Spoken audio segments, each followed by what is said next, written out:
اعوذ باللہ من الشیطان الرجیم بسم اللہ الرحمن الرحیم رب اشرح لی صدری ویسر لی امری واحلل عقدۃ من لسانی یفقہوا قولی۔ آج ہم ماما سے ایک اور حدیث سنیں گے۔ آج ہم گرہن کی نماز میں بلند آواز سے قرأت کرنا اس کے متعلق جو ہے وہ آپ سے حدیث شیئر کریں گے۔ حدثنا محمد بن مہران قال حدثنا الولید قال حدثنا ابن نمر سمع ابن شہاب عن عروۃ عن عائشہ قالت جہر النبی فی صلاۃ الخسوف بقراءۃ فاذا فرغ من قراءتہ کبر فرکع۔ اس حدیث میں حضرت عائشہ نے نبی کریم صلی اللہ علیہ وسلم سے روایت کی ہے کہ نبی کریم صلی اللہ علیہ وسلم جب سورج کو گرہن لگتا تو نماز میں قرأت بلند آواز سے کیا کرتے تھے۔ قرأت سے فارغ ہو کر آپ تکبیر کہہ کر رکوع میں چلے گئے۔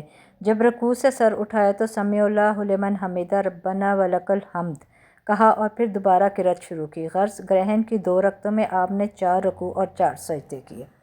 یہ سورج گرہن کے وقت کی نماز کا طریقہ ہے کہ جب بھی سورج کو گرہن لگے تو اس وقت نماز اس طریقے سے پڑھی جاتی ہے۔ جو نماز ہم سورج گرہن کے لیے پڑھتے ہیں اس کے اندر کتنی لمبی تلاوت کر سکتے ہیں؟ تو تلاوت تو آپ زیادہ لمبی ہی کریں تو زیادہ بہتر ہے۔ نبی صلی اللہ علیہ وسلم نے تو شاید کافی دیر تلاوت کی تھی، 2-3 گھنٹے کھڑے ہو کے وہ تلاوت کرتے تھے نا یہ نماز کسوف کے لیے۔ نبی کریم صلی اللہ علیہ وسلم نے لیکن ہمارے ہاں جو ہے وہ لوگوں کو نماز کسوف کے بارے میں زیادہ علم نہیں ہے۔ نبی کریم صلی اللہ علیہ وسلم نے کھڑے ہوئے اور لوگوں کے ساتھ نماز میں مشغول ہو گئے۔ آپ نے لمبی قرأت کی، پھر رکوع کیا، یہ بھی بہت لمبا تھا، پھر سر اٹھایا، اس مرتبہ بھی دیر تک قرأت کی مگر پہلی قرأت سے کم۔ اس کے بعد آپ نے دوسری مرتبہ رکوع کیا، بہت لمبا لیکن پہلے کے مقابلے میں مختصر۔ پھر رکوع سے سر اٹھا کر آپ نے سجدے میں چلے گئے اور 2 سجدے کیے، پھر کھڑے ہوئے اور دوسری رکعت میں بھی اسی طرح کیا جیسے پہلی رکعت میں کر چکے تھے۔ اس کے بعد فرمایا سورج اور چاند گرہن میں کسی کی موت و حیات سے نہیں لگتا، البتہ یہ دونوں اللہ تعالیٰ کی نشانیاں ہیں جنہیں اللہ تعالیٰ اپنے بندوں کو دکھاتا ہے، اس لیے جب تم انہیں دیکھو تو فوراً نماز کے لیے دوڑ پڑو۔ تو لوگ جو ہیں وہ سورج گرہن یا چاند گرہن کو کسی سے ریلیٹ کرتے تھے کہ کوئی مر گیا تو سورج گرہن لگ گیا۔ ہاں، لوگ یہی کہتے تھے کہ غلط قسم کے ان کے خیالات کے شاید کوئی مر گیا تو اس وجہ سے سورج گرہن ہے۔ ایسا کچھ بھی نہیں، یہ اللہ تعالیٰ کی نشانی ہے جو وہ انسانوں کو دکھاتے ہیں، اور اس وقت صرف نماز پڑھی جاتی ہے۔ سورج گرہن اور یا چاند گرہن جس وقت بھی لگتا ہے تو اس کے لیے نماز پڑھی ہے نبی کریم صلی اللہ علیہ وسلم نے۔ اور وہ نماز تب تک پڑھتے رہتے تھے جب تک سورج گرہن ختم نہیں ہو جاتا؟ اچھا، اور سورج گرہن کے بارے میں کوئی بات؟ یہ بھی ہے کہ ایک دفعہ اسماء بنت ابی بکر نے کہا کہ جب سورج کو گرہن لگا تو میں نبی کریم کی بیوی حضرت عائشہ کے گھر آئی۔ اچانک لوگ کھڑے ہوئے نماز پڑھ رہے تھے اور حضرت عائشہ بھی نماز میں شریک تھی۔ میں نے پوچھا کہ لوگوں کو کیا بات پیش آئی؟ اس پر آپ نے آسمان کی طرف اشارہ کر کے سبحان اللہ کہا۔ پھر میں نے پوچھا کہ کوئی نشانی؟ اس کا آپ نے اشارے سے ہی ہاں میں جواب دیا۔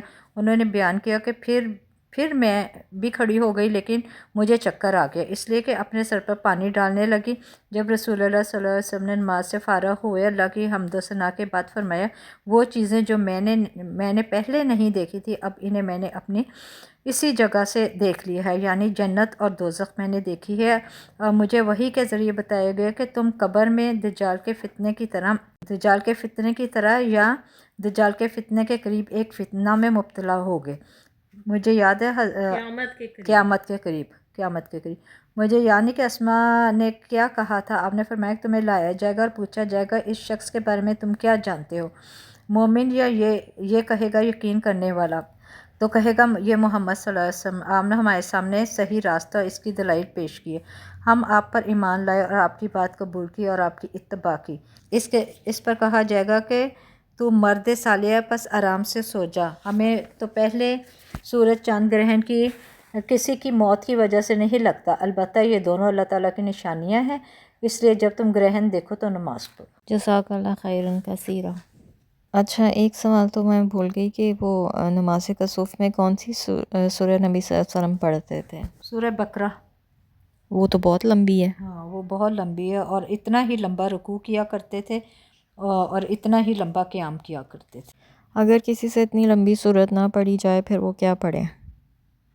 پھر وہ چھوٹی صورت پڑھ لے، کوئی بھی صورت پڑھ لے، چھوٹی؟ کوئی بھی چھوٹی صورت پڑھ لے۔ لوگ جو سورج گرہن اور چاند گرہن سے اتنا زیادہ ڈرتے اور گھبراتے ہیں، اس کے بارے میں آپ کا کیا خیال ہے؟ یہ تو اللہ تعالیٰ کی نشانی ہے، اللہ تعالیٰ دکھاتا ہے لگا کے لوگوں کو، تاکہ یہ دین کے راستے پہ چلیں اور اپنے ایمان پہ واپس آ جائیں جو بھٹک گئے ہیں۔ یعنی اپنا ایمان ہاں، مضبوط کریں۔ مضبوط کریں۔ لیکن لوگ تو اس سے ڈر جاتے ہیں، کوئی پردے آگے کر دیتا ہے، کوئی کچھ کرتا ہے، کوئی گھر میں چھپ کے بیٹھ جاتا ہے۔ نہیں، اس سے نہیں ڈرنا چاہیے، اس سے کسی کو کچھ فرق نہیں پڑتا، یہ صرف اللہ تعالیٰ کی نشانی ہے اور اس سے کچھ فرق نہیں پڑتا۔ اچھا، نماز کسوف میں صرف 2 ہی رکعتیں ہیں؟